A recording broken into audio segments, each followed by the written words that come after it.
Hello there and welcome. This is hopefully the last video I ever have to make on this subject, and it's involving the player Seeking. As you may have seen, there was an investigation into alleged map hacking regarding that player, led by the community, to safeguard tournaments that were happening at the time. We had two community tournaments imminent, and we had to act and we had to investigate and use community expertise to figure out what we thought. Ultimately, we chose not to ban based on it. We chose to ban based on facts that we knew, account sharing, and the more easily provable, rather, map hacking of a known affiliate. If we look here, you can see that Relic have now chosen to ban that player permanently across all of their platforms. So they've concluded their own investigation and a ban has been issued. Additional updates to cheat detection. So this is hardcore stuff. This is and Relic, as seen, based on the fact that we reported this twice with all the evidence we had, that wasn't enough for them. They now will only rely on hardcore-driven evidence, it seems, which is fine, and I can completely get it from a professional standpoint. I'm not too sure about not appreciating. Disappointed rather in how it's been handled by some in the community. I hope that's not referring to the community-led investigation, which I feel like none of this would have happened if it wasn't for that. I feel like community expertise has been shown to be very accurate in detecting map hacking in the past. And I think that our track record speaks for itself. This is, in 9 years of tournament organising, this is the first player I have ever accused of map hacking in 9 years, from 2012 to 2021. And this is the first player ever accused of map hacking in my personal tournaments. I know there's been others in other people's tournaments, but for me personal, this was the first person that I saw the replays. I've seen other players' replays, by the way, where there were accusations and it was showable that it wasn't. And I don't want to say the word vindication because that sounds personal, but based on the amount of community distrust by a vocal minority, it must be said. I mean, most people supported our efforts, but a vocal minority, I do feel like it's a good opportunity to point to the fact that there are experts in this game. There's players that have put thousands of hours and are the world's best. There's casters such as myself that have cast more tournament gameplay than any human alive, and there's referees that have been reffing for nearly a decade. So if you're asking these kind of people, in my opinion, their opinion should count more than the average person. And I believe expertise is a thing, and I believe it can be highly accurate. With that in mind, and with I think it's fantastic that Relic did act in the end. A little bit frustrated with how long it took, perhaps, and that I felt a little bit exposed.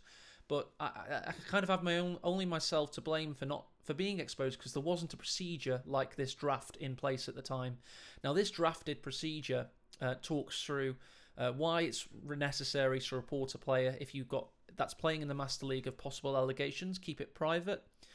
Make your evidence really legitimate as long as possible. High definition, one-time speed. Keep it. Use timestamps, etc., and submit it to the Master League referees, and we'll make an internal report for you. And the next stage of the process will begin, where we analyse it and we seek expert advice. And should we find suspicion based on a graded scale, we will then report it to Relic Entertainment and await their action. So it's about doing due diligence here. We don't want to just report everything to Relic Entertainment. They have their own guidelines, which are a little bit more strict and professional these days. So we want to make sure everything we give to them, there's good grounds to suggest that there's foul play at hand. When there are obviously actions come in, we may have to suspend the player confidentially in the meantime. We may have to just tell them, listen, there's an investigation into your activity. We can't allow you to enter tournaments for the meantime until this is cleared up. So it's going to be confidential from now on, but with a procedure in place, so we can show we followed a procedure should it come to community's attention, and hopefully there should be a lot of trust in this. I have already solicited the advice of the referees. I mean, this process will involve them at every step because they're a trusted group of people. But I'm also going to include a link to this document in the description so you can analyse it yourself. and suggest ways that it can be improved. The key facets are that I want to safeguard the idea, or sorry, like enshrine the idea that we as a community, if it comes to it and we've got a stressful, tense situation like this, we can rely on the expertise in our ranks. I've seen multiple players accused of map hacking, and I've never seen a consensus like this. So for me, the fact that we now have proof, and like hardcore proof that comes into account with our, is in line with our subjective majority-led expertise-based proof. I think that should raise our stocks, quite frankly.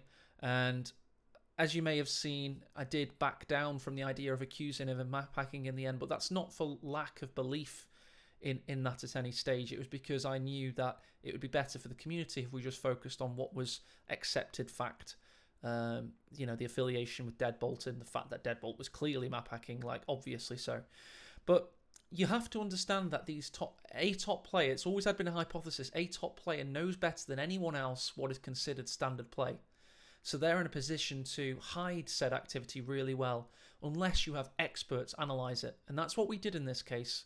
So against detractors, which there were a few vocal detractors, I vehemently defend our process. I know it wasn't very proceduralised, but I think we did the right thing. Up to possibly maybe the YouTube videos by myself, which I've already started along this path, so that's why I'm keeping it this transparent and not alerting the player. And there was a bit of too public possibly, and I have myself to blame for that. And the reason I know I did that was to protect myself. I wanted it to be really public and transparent, so there couldn't be a witch hunt and a conspiracy theory against me, that people couldn't think I was singling a player out for action. As it happens, that happened anyway, but it was only a minority of people that even suggested such a thing. But the majority of people, I feel like the transparency did help me, personally. Now, with a procedure like this, however, we don't need that kind of public transparency. We can keep things confidential, because if it comes to light later on, we can show that we followed a procedure, and it's a widely agreed upon procedure, so it's really good. Just to clear up, however, some misconceptions with this process, I will completely emphasize this. We did try and keep this confidential firstly, and it was reported to Relic in the first instance, and we were given a verdict of the evidence was not sufficient enough, and that's as far as it went. That happened twice with 2 bouts of evidence, and I don't feel that's confidential with Relic. I feel like this is semi in the public domain now, and then they went on to retrospectively look into things, and it happens that they have now come to the same conclusion as us. It's fantastic that Relic are being professional. It's just nice to know where we stand. I think there's been a cultural shift that Stern Panther and I were not expecting. I feel like Relic now have more staff involved, and they have different evidence and stuff. And there's a few other things that I'd like to bring to light. If you've got any questions for me, please put them in the comments below. There's a few other misconceptions, but I believe my partner's just come home from work. The dog's barking, and I've got a real life to take care of. But yeah, look forward. By the way, on better topics, we've got Master League tournament coming up this month on the 10th of April. It's going to be really exciting, and of course we're going to be using our cameras, the Fair Play cameras, to absolutely ensure everything. But it's nice to know that Relic have our backs with updated cheat detection also. So good luck out there, guys, and thanks for the support. Thanks for your continued viewership of these big tournament events, and let's hope we've got many more years of fantastic action to look forward to. Thank you, and goodbye.